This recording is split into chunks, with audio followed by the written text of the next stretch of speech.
The Gulgan spoke faintly. The earthquake was just the beginning. The tremors that swallowed the crystal, the light of our world, and let demons crawl to the surface are nothing compared to the flood of darkness that is to come. But hope is not yet lost. 4 souls will be blessed by light, and so it begins. In the remote village of 4 orphans had been raised by Topapa, a village elder. A crystal had fallen into a cave created by the fissures of the earthquake, and the adventuring orphans had wandered in to test their courage. At last, we've arrived at the final Famicom entry in the series, Final Fantasy III, which is great for me, because I've been playing these games back to back, and I am very much ready to move on from 8-bits. In many ways, this game acts as a sort of swan song for Square on the system, taking all the lessons they learned from the first 2 games and creating a massive, ambitious send-off. And it was also sort of a send-off for series programmer Nasir Gebelli, as this was the last game in the series he worked on. Yes, the programming in the first 2 games was certainly not perfect, but he brought his A-game for this one. This is the most stable and best programmed in the series yet. But is it the best game in the series yet? Well, in my opinion, no. I still have quite a few issues with it, but that doesn't mean it doesn't go all out and give it its best shot. If there's one word that best describes Final Fantasy III, it's ambition. Just like the first game, the characters are essentially blank slates that you can name whatever you want, and you know what that means? We are so fucking back. Still no class selection though, at least not yet, but we'll get into that soon. Upon starting, the party falls into a cave, starts freaking out, and I immediately play the blame game. How does it know me so well? It's not long before we get into a battle, and rejoice, because experience points and level ups return. Yes, they learned their lesson from Final Fantasy II, thank goodness. Although the row system from FF2 does make a return, but this time it's much less limiting. It's just for protection. Any character in the back row can still attack with any weapon, just with a penalty to damage dealt. Although it's now possible for enemies to ambush you from the back, which switches up the rows, so you gotta be on your toes. Oh, and also, while FF2 introduced an MP system for magic spells, here we're back to the cast per level system of FF1, which I really loved, so I'm happy to see it make a return. Essentially, it's the same turn-based gameplay you know and love, but small improvements and additions go a long way to making it the best battle system yet. Making our way through the cave, we eventually come to the Wind Crystal, which speaks to us, warning of an imbalance of light and darkness, which threatens to destroy the world. The crystal then imbues the party with its power, and we're treated to an opening credit sequence and a familiar song.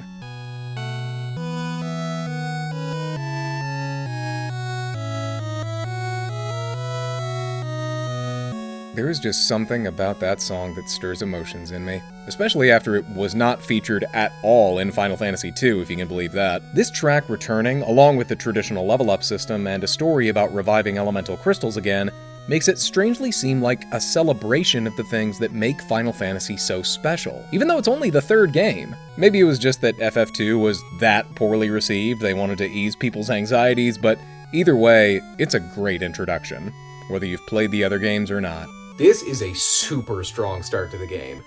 As far as JRPGs go, it's about as traditional as they come, and as far as Final Fantasies go, it seems to be establishing many of the traditions of the series by bringing back many elements from the first game. But what is it about Final Fantasy III that sets it apart and makes it unique? Well, that would be the job system. After the party gets out of the cave, the power given to them by the Wind Crystal allows them a selection of jobs, or classes, which any character can become at any time. In the first game, you selected your party makeup in the beginning, and from there it was set in stone. Final Fantasy II tried to provide more character freedom and flexibility, but failed miserably. But here, you can shake things up and experiment at any time. If you're tired of a simple warrior or knight, try out the Viking job, or try the Evoker on for size as one of your magic users. However, without any sort of description to go along with the jobs, you're not gonna have any idea what most of them do. Like, what the hell's a bard gonna do? Fucking flirt the enemies to death? Well, with the wonderful help of the internet, you can look them up and find out that most of these jobs suck. The vast majority of these jobs are just worse versions of other jobs. The Geomancer is a far more limited black mage, Rangers are worse white mages, and many of the jobs are so situational they become gimmicky. Like there's one boss fight where you're basically required to have a party full of dragoons and do nothing but jump every single turn. There's also the Scholar job, which is literally only useful one single time. Or there's another part of the game where one of your party members is strongly encouraged to become a red mage. Sons of fucking bitches. So as cool as it is in concept, I found it to be a bit lackluster, sadly. Outside of a few moments, I found it was best to just stick with what I was familiar with, which is 2 physical fighters and 2 magic users.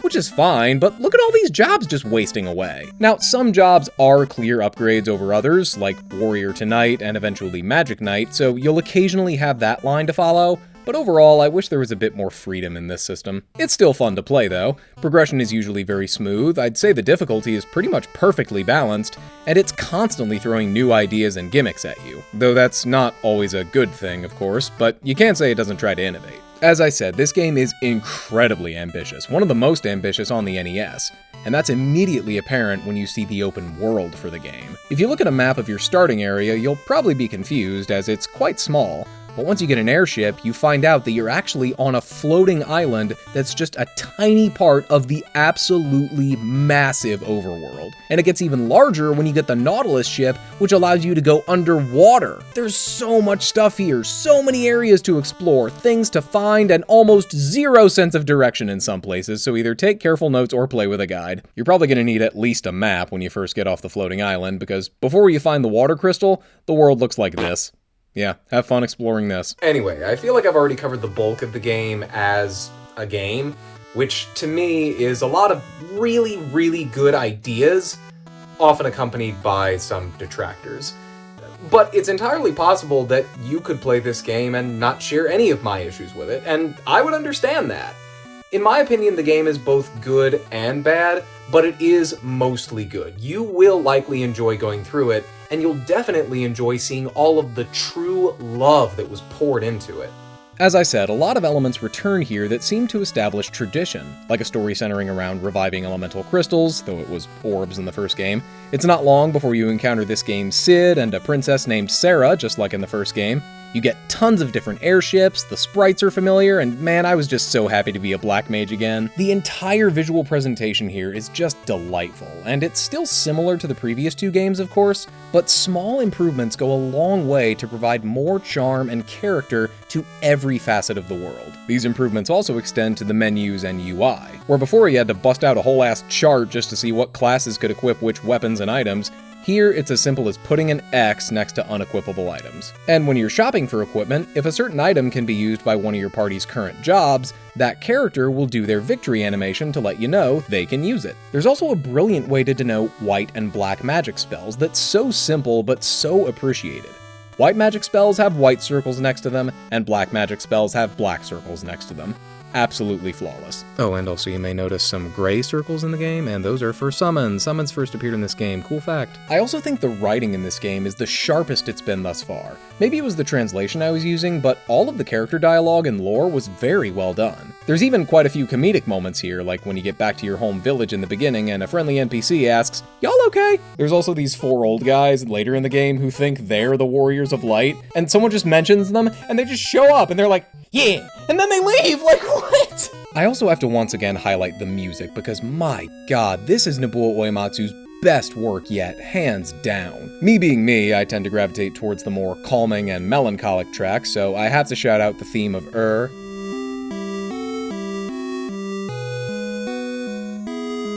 and the equally beautiful theme of Amor.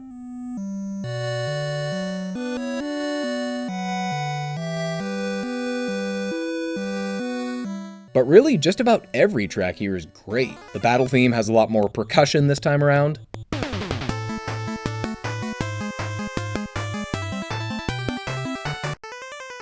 And there's also this incredible track for the character Doga that, despite the audio limitations, sounds incredibly orchestral. Top to bottom, the soundtrack is fantastic. And it has a chocobo theme that won't make you want to kill yourself after 10 seconds. There's so much to love here. Great presentation, great music, The only real complaint I have is that the job system doesn't fully live up to its potential, but it's still fun to go through, so what ruins it? Okay, so the best way I can think to describe this is...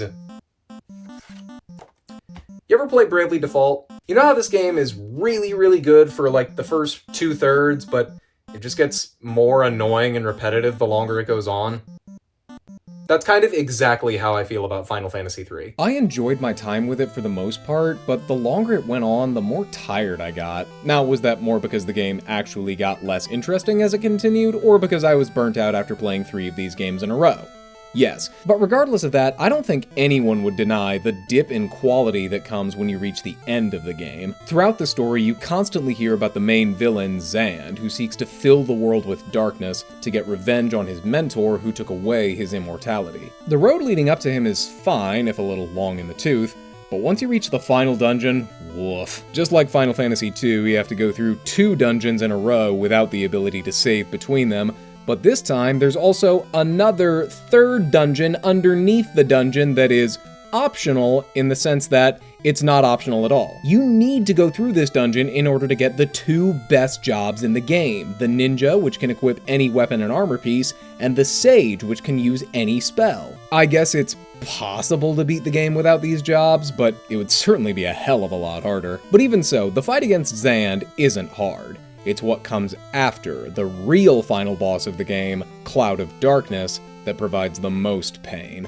You remember when I said that progression in this game is smooth and the difficulty was well balanced? Well, guess who lied? This fight fucking sucks. And if you die, which is extremely likely, guess who's going all the way back to the beginning of the dungeon gauntlet with all progress lost? I can't even imagine the rage and sorrow I would have felt. To be fully transparent for a second, I did play this game on an emulator, and for most of the game I played it without any of its fancy advantages, but this one fight was just a bridge too far for me. Here I used a Game Genie code to help get myself up 7 extra levels, and even then I only barely won. I fully admit, I cheated, but I would have gone insane from mindless grinding otherwise. So judge me if you want to, but without these cheats, I wouldn't have been able to finish this game. Which I do not recommend you do, by the way. As enjoyable as the game was leading up to that point, is it really worth it if the ending's just gonna put you through hell? I don't think so. It's kind of weird to say, but of all the NES games in the series, the only one that I can really fully recommend is the original. It's the one that I had the most consistent fun and least hiccups with. But I will remind you, Final Fantasy III is more good than bad. Despite the endgame struggles, almost everything leading up to it is well designed with great world building and fun gameplay, barring a few gimmick dungeons that really aren't the worst. I think it does a good job dispersing its story and lore, and the quality of life improvements are very nice, but the last third of the game is rough enough that I sadly can't fully recommend it. If you're only gonna play one of the NES games, I still say go with the original. But what do I know? Maybe the remakes are better. Final Fantasy III is a very flawed game, but one that I'm still glad I played through.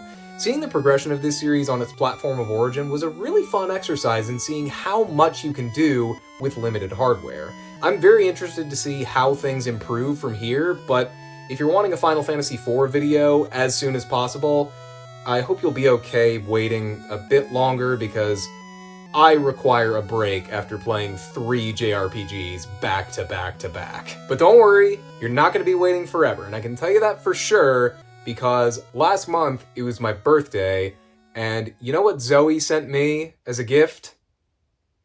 This. So I have a long way to go.